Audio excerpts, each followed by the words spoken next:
Channing Memorial Church Summer Sunday Web Service. With this service, we are starting a 9-week series of services with different people giving the message each week. We work to assemble a group of people who have interesting things to say on topics as diverse as being spiritual without being religious. What is a just war? Welcoming the unexpected into your life. The cosmos and spirituality. And the challenge of going home. I hope you will check us out each week. On this July 4th weekend, may we be mindful that there are times when a nation must engage in actions that allow people to live according to their conscience. Mindful that there are times when a nation must take action to defend itself. Mindful that there are times when a nation must work against those who would impose their religious and political beliefs on others. All the time being mindful that with great power comes great responsibility to use that power wisely and justly. So we light this chalice in the hopes that we citizens and our country's leaders will use power wisely.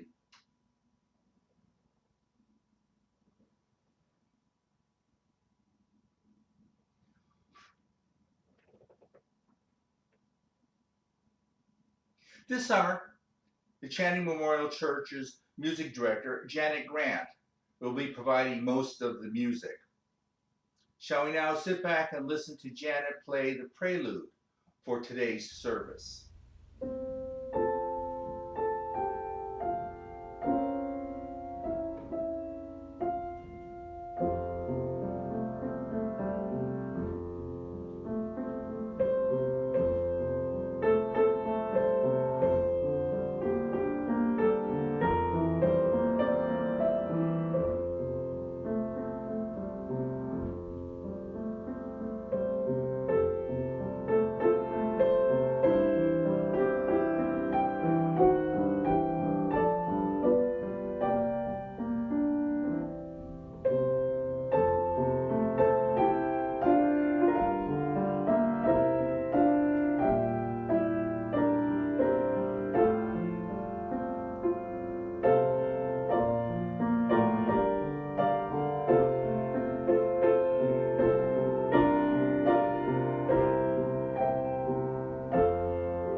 Our presenter for today is Channing Church's member, Tom Beall.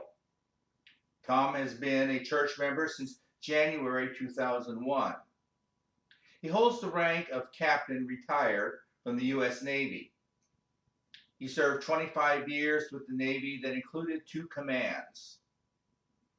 After he retired from the Navy, Tom became a licensed Rhode Island public school math and history teacher, teaching for 6.5 years at a Providence public charter school.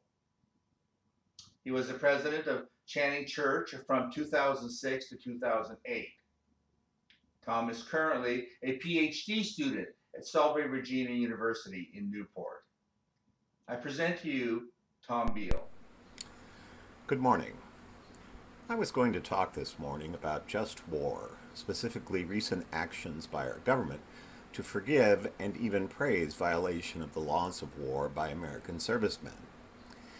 As I was thinking about this talk, however, I decided it would be better to touch on the larger issues of which law of war violations today are just a part. So here goes. At the end of one of the Star Trek movies, Captain James Kirk, my personal hero since I was 6 years old, is dying after saving the galaxy one last time.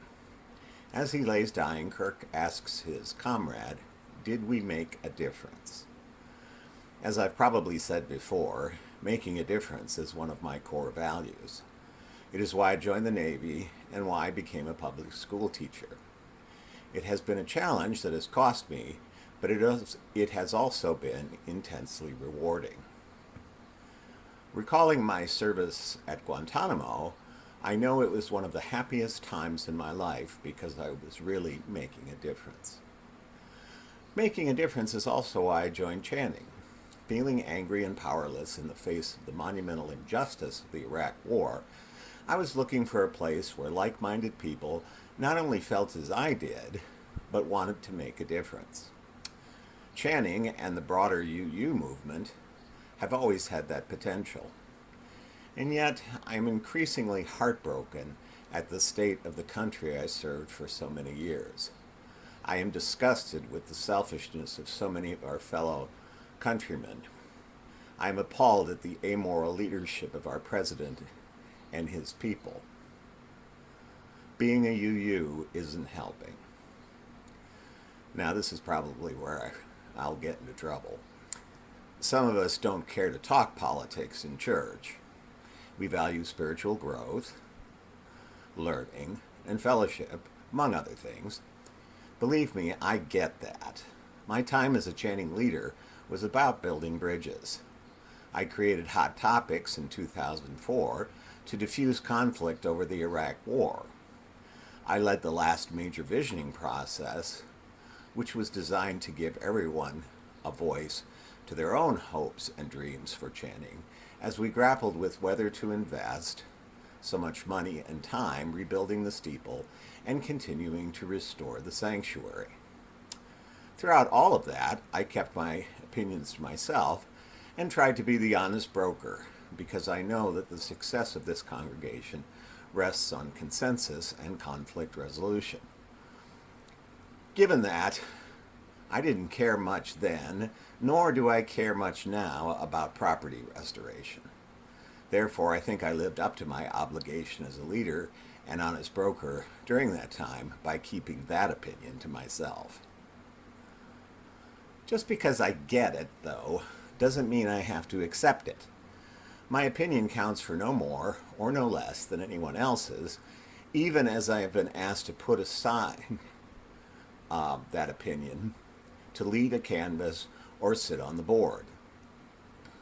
What I feel, however, is that we are not doing enough as a congregation or as a nationally based faith to create justice and foster the growth of what the Reverend Dr. Martin Luther King called the beloved community. This shortfall didn't happen for lack of spiritual guidance. Some years ago, I became acquainted with the writings of the Reverend Dr. Richard Gilbert, who argued that UUs have a prophetic imperative to advance social justice. In our own church, the Reverend Dr. J. Deacon and the Reverend Amy Friedman repeatedly advocated for social action. I remember Jay's references to the great transcendentalist founders of Unitarianism and their call to action to abolish slavery in the United States. I witnessed over and over again Amy's passionate fight for marriage equality in Rhode Island, as well as her tireless work to make social action an integral and indispensable part of Channing life. For them, spiritual growth, learning, and fellowship walk hand in hand with social action. Our country is at a crossroad. Selfish, mostly white people are fighting for the outdated paradigm of white privilege and racial supremacy. They have elected a president who proudly wears his amorality, petty grievances, and incompetence on his sleeve for all to marvel at. He has to be stopped, and his supporters need to learn that with individual rights come community responsibilities.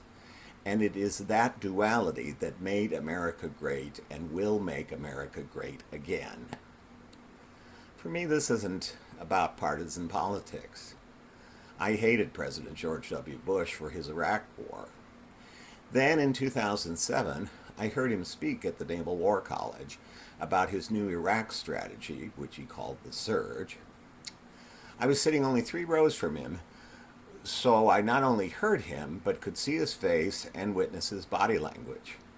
I came away from that experience having learned 2 things. 1, he believed in his heart that what he was doing was right. And 2, He openly and honestly took personal responsibility for everything that had occurred in Iraq during the war. In other words, I came away respecting and even admiring him as a leader.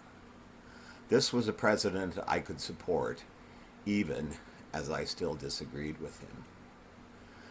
Our current president is totally incapable of embracing those qualities that led me to change my opinion of President Bush. What he is capable of doing is eliminating social justice in America to such a degree that it is now acceptable to dismiss the over 100,000 people who have died of COVID-19 in the interest of getting the economy rolling again for the moneymakers and fostering his own reelection. He must be stopped, and we must change as a people and recapture a long-lost community spirit. Given those challenges, what are we doing today to make a difference? The Channing Church congregation has had the hymn Spirit of Life played at most every service for many, many years. Today's web service is no different. I invite you to sing or hum or just listen now to Spirit of Life.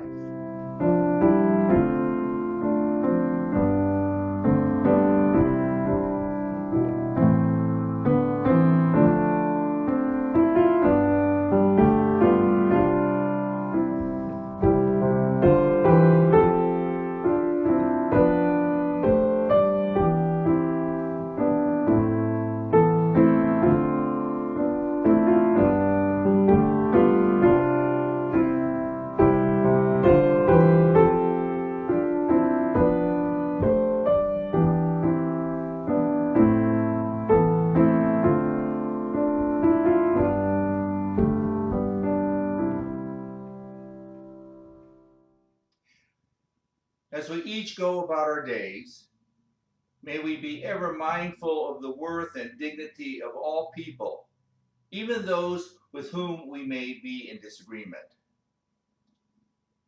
May we be ever watchful of the wielding of power, not permitting capricious use for ego's sake by our leaders. May we be ever honorable when displaying might when it is required by circumstances. And may we as a country and as individuals work for peace and justice for all.